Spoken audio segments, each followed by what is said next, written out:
Hi, it's Miss Pritzel at the Appleton West Library, and I am book talking Soldier Boy by Keely Hutton. This is a historical for most people. I was alive during this time, so no, not for me, technically.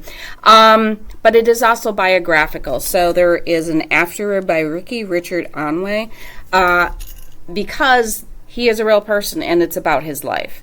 So it is set in Uganda, and it is about Ricky. That's what he's called throughout the book. Ricky and his brother are abducted and turned into soldiers by the LRA, which is the Lord's Resistance Army. So this is the Ugandan Civil War, which in the author's note we learn that it lasted 23 years. We don't know what stage it is when he's abducted, but we know that he was with them for 2.5-ish years.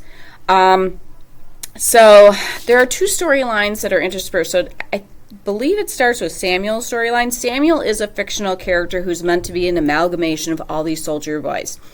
And he is in a hospital. He is recovering from a wound. And he is being taken care of by friends of orphans. And he is just, this is all in his mind, so that you see, like, what is the mind of a kid who has been a child soldier, and, like, he doesn't trust anybody. His thoughts are to escape, and, like, how's he going to get a weapon, and who's he going to take hostage so that he can get away? Because he's afraid that they're going to take him back to either the LRA or the government in Uganda. So he doesn't see any good side, and he can't see how the people in his village would ever forgive him for what he did.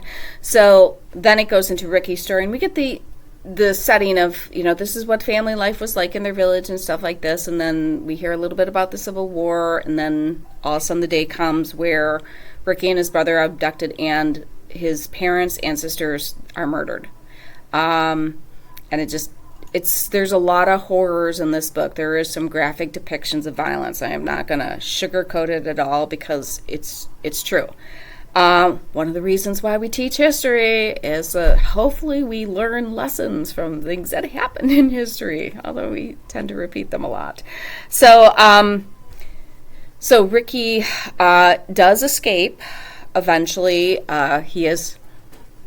They don't go after him, but he is recaptured because they're just looking for more soldiers again, and he happens to fall in with them again, but he gets to go again. So his brother also does escape, but the ending is not so happy for his brother. I think that despite the horrors of this book, one of the reasons why I have to recommend it is because it is a book about hope. And that is the one thing that kept Ricky going throughout it all, that he didn't lose hope. And it's one of the themes in the storyline with Samuel is that, like, we have to restore the hope of these kids if we hope to bring them back and be productive members of society.